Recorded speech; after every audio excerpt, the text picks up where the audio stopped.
plan to force the Ruby Princess out of Australian waters this weekend is tonight being slammed for the risk it poses to the lives of those still on board. The concern, more than 100 crew members with coronavirus would be left without any specialist medical help if the ship was to set sail. It was almost a throwaway line from the Police Commissioner at the morning virus briefing. Looking for a hopeful departure date of this Sunday, and we will be working towards that. A plan for the Ruby Princess to leave Australia in 4 days, even though of the roughly 1,000 crew on board, 140 have the virus.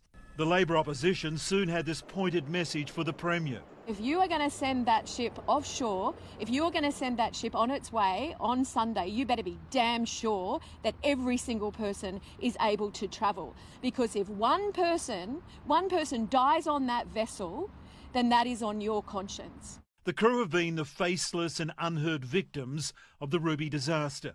Yesterday, I spoke to a woman on board who celebrated her 30th birthday inside her cabin. She is so fearful for her future. All those on board are represented by the International Transport Workers Federation. Spokesman Dean Summers says if the Ruby is ordered out to sea, it could be a death sentence for some crew members. Lives at risk, they start stacking up the bodies in the freezers.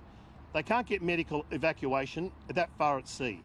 The Police Commissioner is happy for those healthy crew members who want to leave the boat and fly home to do so. In conversations I've had with the crew, that they are scared, they are anxious, and they are not being communicated with at all in regard to the decisions that appear to be made on their behalf. And amid all this debate, the shocking death toll from the ship has risen to 19, with a woman in her 60s dying in Canberra Hospital.